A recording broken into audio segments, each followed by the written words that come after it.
como entender e aprender a nos doar? Como é que começa esse processo? Começa em casa, viu? Começa em casa. Pergunta para sua esposa, pergunta para o seu esposo, pergunta para o seu filho, pergunta para o seu pai, se você é uma pessoa que se doa. Começa em casa. Começa aprendendo com Jesus Cristo que a compaixão deve ser prioridade, deve ter prioridade sobre a agenda.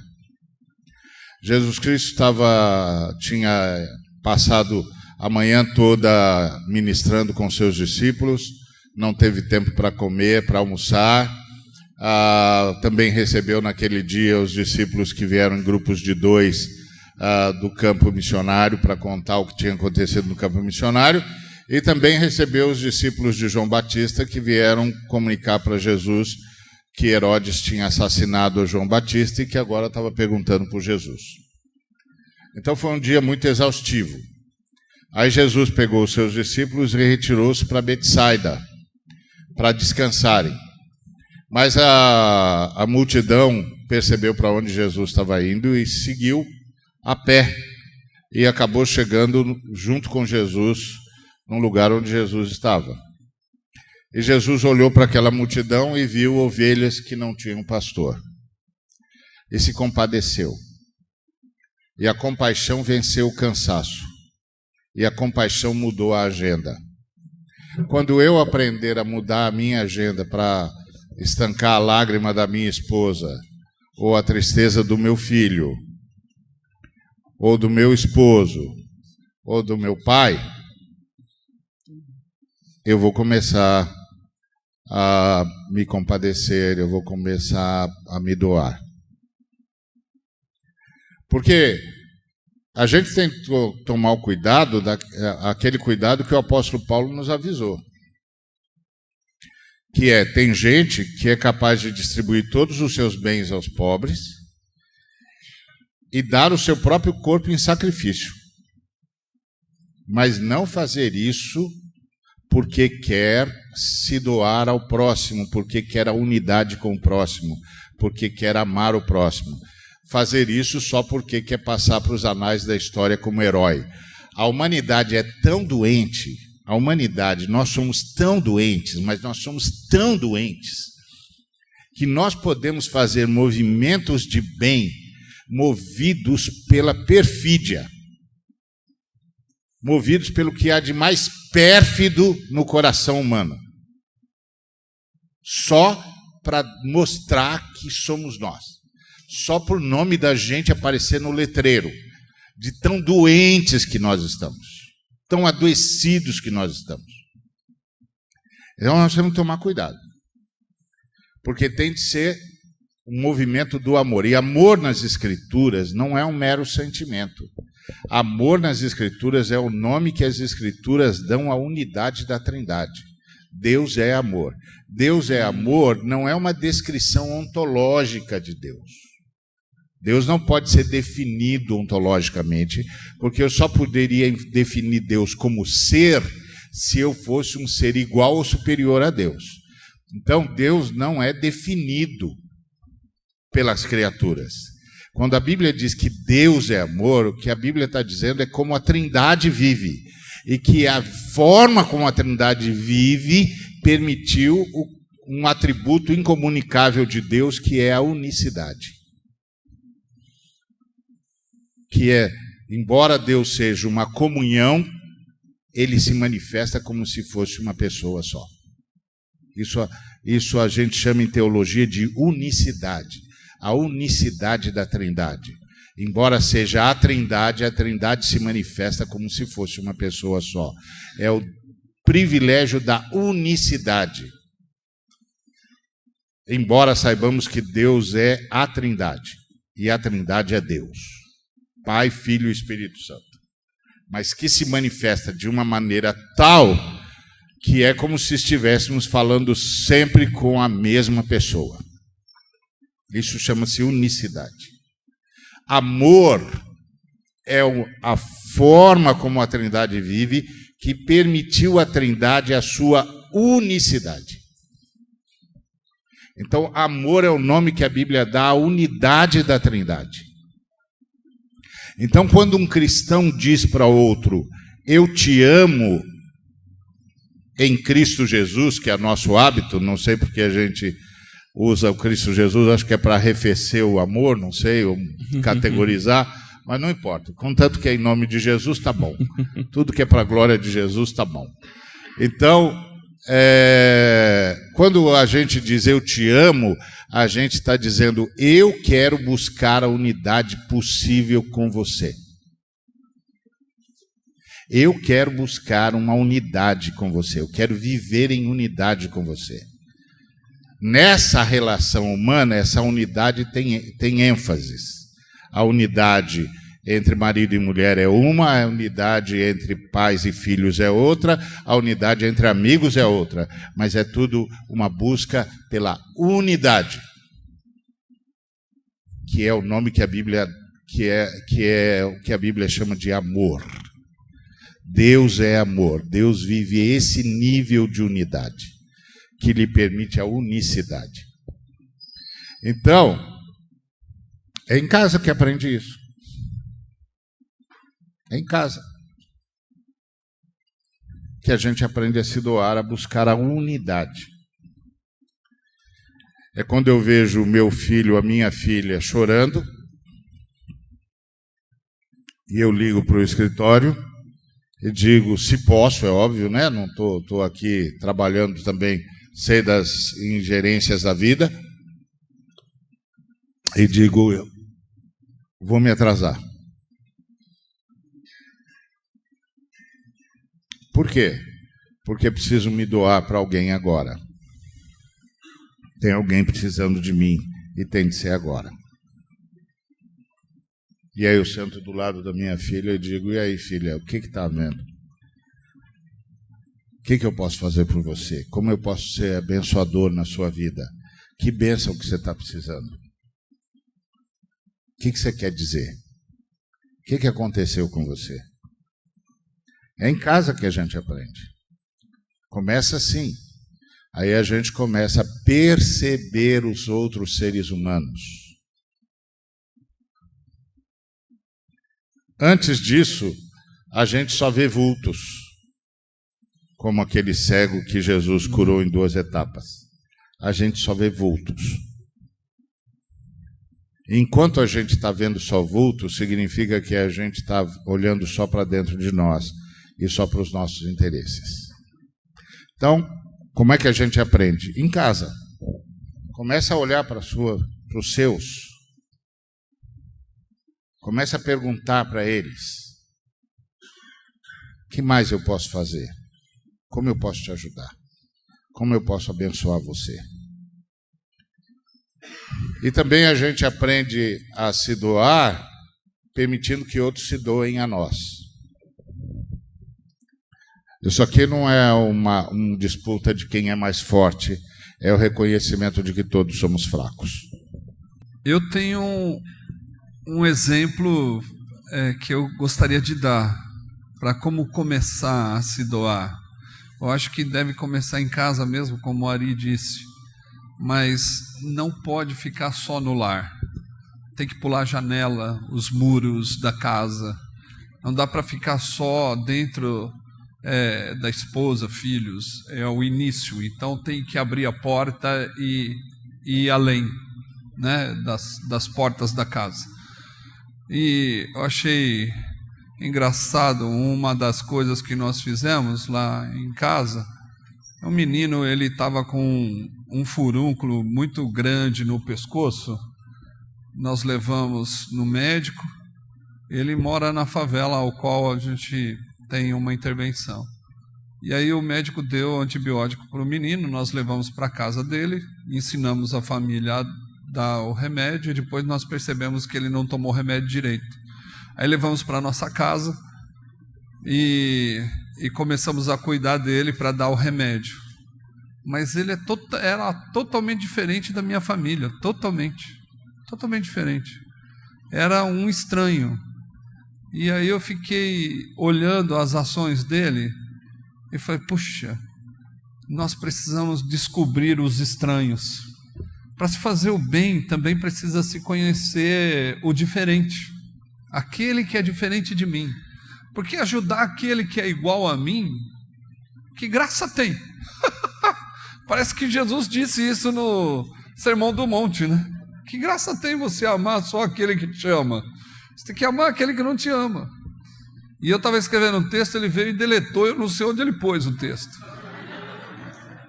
Aí a minha vontade era esganar ele, matar ele. Eu olhava e falava assim, eu vou matar esse moleque. Eu estava assistindo a televisão e ele ia lá e tirava e sentava na frente da televisão. Eu falei assim, não, eu vou acabar com a vida dele. A última ação dele foi defecar no banheiro, não na privada. Ele defecou no chão. E ele fez um corredor assim no chão. E colocou um ponto. Aí eu falei para ele assim, mas o que você está fazendo? Aí ele falou assim, eu queria só fazer um I. Eu falei, ó, conseguiu, muito grande. Aí eu falei, agora, como que a gente vai fazer? Não, tio, pode deixar que eu vou limpar. Pegou a blusa do menino que mora na minha casa e passou. Aí estragou a blusa do outro. Então, os diferentes têm atitudes que são inesperadas. Então, amar o diferente é muito difícil. Aí eu estava escrevendo, ele tinha terminado já de tomar o remédio, minha filha ia levá-lo embora. Aí eu falei, puxa, você vai embora, já vou ter saudade, talvez você poderia fazer o alfabeto inteiro no banheiro. Né? Porque muda totalmente a regra. Parece que o evangelho, ele vem para criar uma desordem na ordem, né? Então, se não tiver desordem, a gente não consegue amar. Né? Fica muito fácil. Então, o evangelho, ele vem para criar uma desordem na ordem instituída.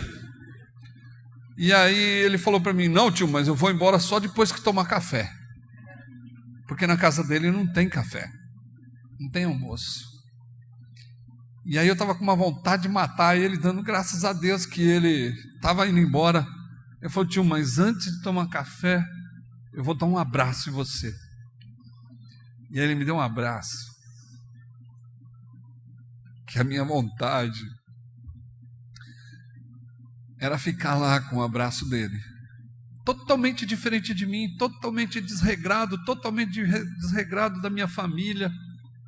Mas trazer para dentro um estranho vai fazer com que você perceba a vida do outro. Que por ser diferente não quer dizer que a gente não consiga amar. Começa onde? Começa cuidando de coisas pequenas que podem atrapalhar totalmente a tua vida. Mas se não atrapalhar a tua vida, não é doação. É isso que Jesus diz. Se não atrapalhar a tua vida, não é doação. Tem que atrapalhar. Tem que mexer no bolso. Tem que mexer nas estruturas da casa. Tem que mexer. Senão não começou a doar. Então, para mim, começar a doar é abrir a porta da minha casa.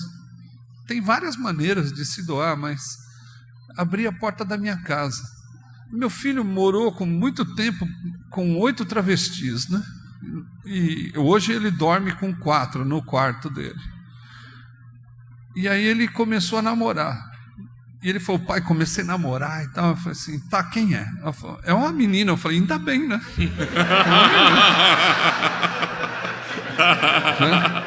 Ainda bem. Que bom. Aprendeu.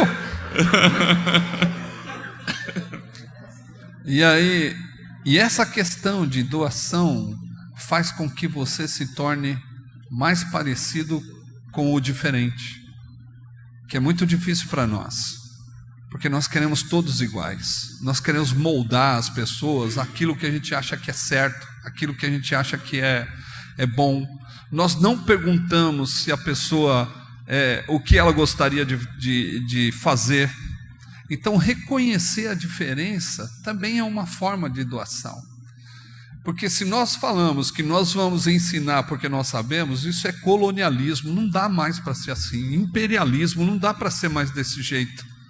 Nós temos que começar a nos abaixar e perceber o outro que é diferente, falar, não, existe algo de evangelho nesse negócio, e eu quero descobrir.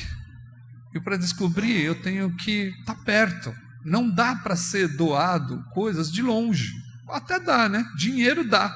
Terceirizar é fácil. Mas se doar ao diferente, isso é difícil. Então eu gostaria de não desafiar, mas aconselhar você, que é líder, que tem um lugar, leva alguém para casa e veja o quanto é legal. Né? E você vai pensar assim, ele vai roubar minhas coisas. Mas são coisas. Ele vale mais do que as coisas que você tem. Nós não nos doamos porque nós pertencemos às coisas que nós temos. E não ela nos pertence. É nós pertencemos às coisas. Isso é difícil. Por isso que não doamos. Então começa a transformar as coisas em coisas. Porque aí você consegue doar. É isso. Amém. Carlinhos.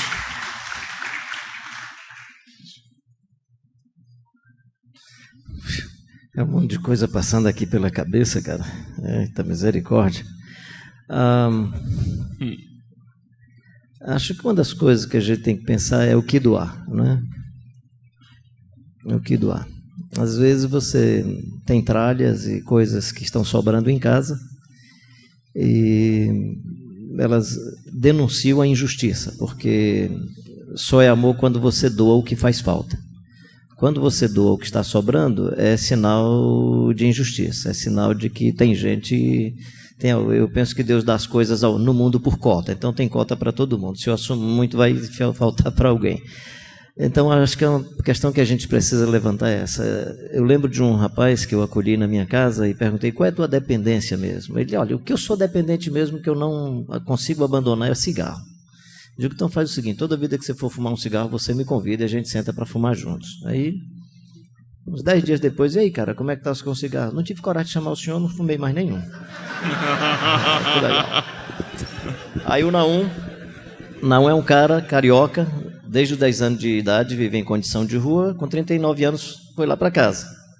E o Naum ainda fuma. E alguém perguntou para mim assim, Carlinhos, por que tu não fizeste a mesma coisa que tu fizeste com aquele cara? Não, porque o Naum socializa tudo. Ele pega um pacote de bolacha e divide comigo. Pega não sei o quê. Se eu falar do cigarro, ele vai dividir comigo numa boa. E pastor fumando comigo vai ser legal. Ou seja, ele vai me doar uma coisa que não vai me fazer bem. Quem me conhece sabe que eu tenho 2 paletós, que é o Brioso, que tem 36 anos, e o Azulão, que tem 34 anos. O Azulão serve de cobertor, de travesseiro, vai comigo para qualquer lugar. O Azulão não é complicado. Por exemplo, eu morrendo, eu deixaria o Azulão como herança para o meu filho. Eu não vou dar o Brioso para o meu filho, porque o Brioso é arrogante. O Brioso só quer ir para casamento chique, culto de formatura. Se não for chamado para ficar sentado à frente, fica chateado.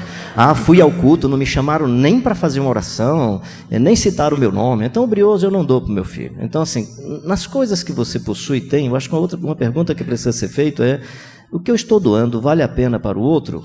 Ou o meu contexto pecaminoso me ensinou a conviver com certas coisas que são descartáveis, e não só descartáveis, que prejudicam a vida. Eu acho que essa é uma questão. A razão pela qual eu queria lhe animar a doar o que faz falta. E aí é um gesto de amor. Nesse caso, a única coisa que faz falta ao ser humano é aquilo que está relacionado à sua própria singularidade, à sua própria vida. Qualquer outra coisa é um diálogo com o meio ambiente, é uma tentativa de sobrevivência, e nessas situações nós precisamos também socializar com outros para que o outro possa ter sobrevivência. E a água, o alimento, ser acolhido com dignidade, o direito à habitação, o direito à educação, o direito à saúde, nós precisamos socializar, e aí essa tarefa de um Estado mínimo é pelo menos oferecer essa infraestrutura e essas dimensões da vida, razão pela qual ela precisa ser socializada. E me veio aqui à memória, vou compartilhar com vocês rapidamente, que é a minha experiência com a minha família de 91 até 93, eu fiquei até 93 em Angola, a guerra se acentuou em setembro de 92, e de junho a setembro foi muito difícil. Eu tive que tomar uma decisão na vida. Aquele final de setembro, começo de outubro, era vendo as empresas, Odebrecht, várias empresas mandando as esposas e as crianças de volta para o país, outras pessoas do Canadá mandando os familiares para o país, eu tinha que tomar uma decisão. A minha esposa e as crianças virem para o Brasil ou eu ficar sozinho. Vir embora poderia sinalizar correr na hora do sufoco, ou seja, você é um estrangeiro, está ali para ajudar as pessoas, quando a situação se agrava, você vai embora. Eu não queria vir embora, eu queria estar naquele momento que as famílias mais precisavam, eu queria ficar, mas numa tensão muito grande. A tensão era, e a esposa e os filhos, né? Como é que ficam, né? E nós tínhamos passado situações que os filhos, minha filha, meu filho, e tanto a Dinha também, saberiam que risco que eu estaria passando. Aí eu combinei com a Dinha, a gente teve um momento de oração, eles vão fazer o seguinte, vamos conversar com as crianças, e a decisão deles vai ser a nossa decisão. Nós vamos assumir como palavra de Deus o que eles disserem. Carlos Filho tinha 12 anos, a Kelvinha tinha 9 anos. Nós sentamos, conversamos, não joguei essa pressão para eles, para não criar uma responsabilidade para fora da cabeça das crianças. E aí eu falei assim, olha, eu estou precisando ficar, estou pensando em ficar, mas contei a situação. Aí a Kelvinha, 9 anos, disse, pai, você e a mamãe não ficam dizendo para a gente que desde o ventre nós fomos doados para Deus? Que um dia vocês consagraram as nossas vidas para Deus. Por que que eu e o Carlos Filho não podemos agora também consagrar você para Deus? Entregar você para Deus? Para mim foi um gesto de doação assim inusitado, ou seja, ela estava doando o pai e dizendo pode voltar ou não. Então doar é você ir para além daquilo que é supérfluo. Ah, vou doar uma roupa. Se for uma roupa chique, tudo bem, dá para uma pessoa em condição de rua que a roupa vai se converter. Porque o cara é tão simples que quem vai se converter é a roupa, né? O brioso, por exemplo, eu não doaria o brioso para o meu filho. Eu não queria que o meu filho ficasse com o brioso, porque o bicho é arrogante, é prepotente. O bicho que eu digo brioso, né? Mas eu daria para um cara em condição de rua, porque eu acho que o brioso se converteria com ele. Que é o meu paletó de 36 anos. Eu acho que ele seria um cara mais santo, mais legal, se ele andasse com esse rapaz e na rua ele, quem sabe, sepultaria, né, a sua... Bem, eu acho que doar, quando for doar, doe aquilo que tem a ver com a vida. E Deus doou o seu filho, era vida. Deus estava doando vida. Doar coisas supérfluas, às vezes, pode fazer um mal muito grande ao outro. Pode ser o cigarro do Naum, que ele me doaria, que ele socializaria comigo. Pode ser o meu brioso para você. Se eu oferecer o brioso para você, por favor, esse danado me faz muito mal. Espero que você não o queira de presente.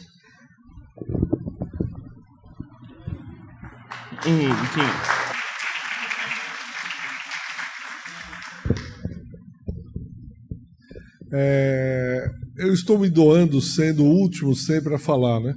Isso é complicado. Isso é complicado. Sobre umas histórias do alfabeto fecal, houve uma história como essa, do brioso, né? E você...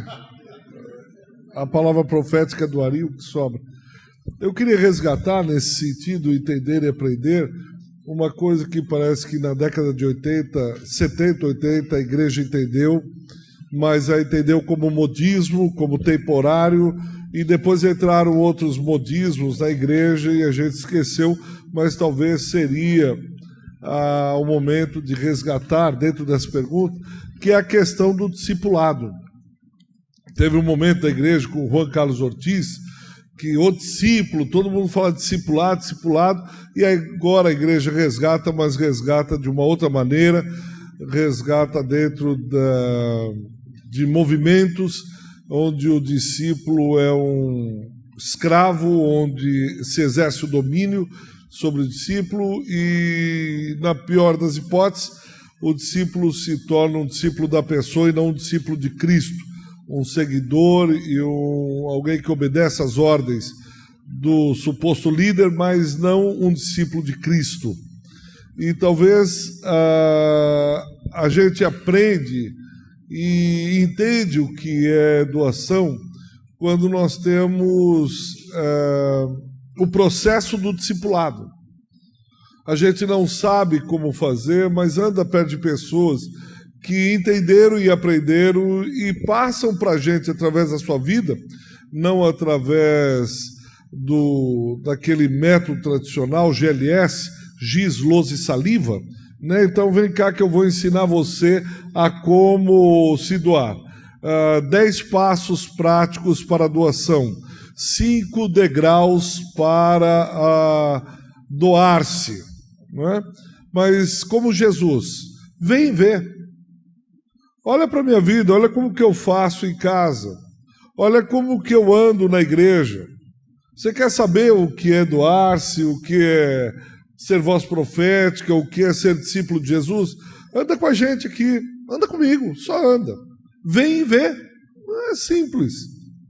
Mas acho que nós vamos nos tornando refinados, cheios de requintes, 10 passos de uma profunda elaboração teológica e reflexão eclesiológica através da pneumatologia cristológica de como doar-se. Leia 10 livros, 10 autores, leia o Gene Peterson, leia não sei quem para aprender-se a doar-se. E a simplicidade do evangelho precisa ser resgatada. Cara, passa uma semana lá em casa. Veja como eu me dou para minha esposa. Veja como meus filhos se doam. Olha como... E o dia a dia da igreja. E eu acho que a cultura de massas roubou isso da gente. Como o pastor me diz, Deus deu a vara a Moisés e aos pastores ele dá o púlpito. Mas o púlpito está muito distante do povo. As gentes estão distantes das gentes. E tudo virou uma grande cultura de massa, onde perdemos o discipulado. É gente andando com gente. É gente ensinando a guardar todas as coisas que Jesus ensinou. Talvez tenhamos que descer dos púlpitos para a igreja aprender e entender o que é doação.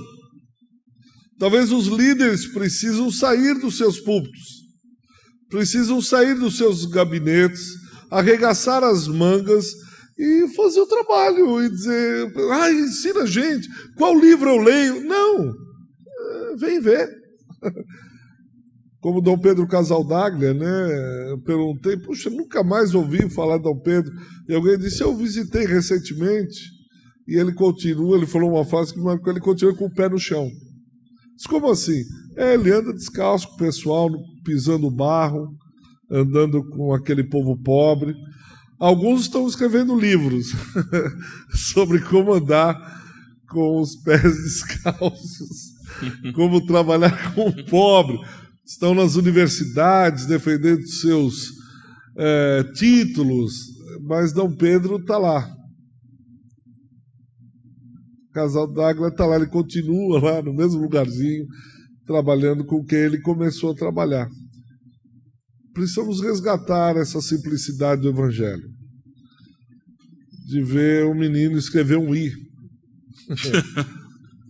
Absurdo, né? Qual livro que a gente aprende a ter paciência com o moleque que resolve fazer o I no banheiro?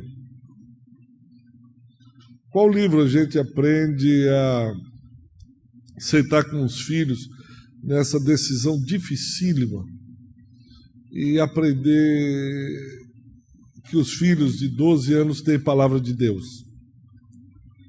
Eu vou consultar o grande pastor, o grande apóstolo, o grande livro, o grande ator, o grande isso, aquilo. Mas, de repente, a palavra a gente aprende com uma criança de 12 anos. A gente aprende com Naum, não é? A gente aprende almoçando com Ari. Aprende com gente aprendendo com gente. Aí eles vão olhar, vão aprender, vão ver. É aqui que você dorme, é assim que você vive, é assim que você faz. E a igreja aprenda a se doar, porque ela tem líderes que se doam, tem pais que se doam, tem filhos que doam pais, tem gente que doa para o estranho, tem gente que doa aquilo que faz falta. Então é assim que vive o evangelho? Porque nós transformamos Jesus como aquele que tem a mensagem. Mas ele não tem a mensagem, ele se fez mensagem. Ele é a própria mensagem. Ele andou no meio da gente. Ele viveu no meio da humanidade. Ele não tinha uma mensagem. Ele era a própria mensagem. E quem olhava para ele dizia, Ah, é assim que vive no céu? É assim que vocês fazem no céu? Nossa, que estranho, mas a gente achava assim, agora o senhor vem e diz tudo ao contrário. Ah, é assim que é das crianças o reino? Mas a gente sempre achou que os escribas, os grandes líderes que tinham. Mas então é a criança, a gente tem que aprender a criança como é no reino. Esse reino é doido. Ele disse, agora vocês estão começando a aprender. Agora vocês estão começando a entender. Não se aprende com os escribas, com os fariseus, com os religiosos. Ele disse, não, esses caras têm muito pouco a contribuir. Olha lá aquela criança. Está vendo? De 10 leprosos, um só voltou. Está vendo? Eu nunca achei entre eles uma fé como a dessa mulher, que diz que come das migalhas. Isso é o reino. É na mesa. Olha o lírio do campo andando no meio dos lírios. É olhando o passarinho. Então nós temos que andar com gente que entendeu e aprendeu a se doar como Jesus o fez. Amém. Glória a Deus. Agora que o Bitum falou dessa relação entre o cajado de Moisés e o púlpito, eu fiquei assustado. Porque o cajado de Moisés, Deus deu para Moisés porque Moisés não tinha fé. Então por que será que ele deu o púlpito para a gente? Boa pergunta.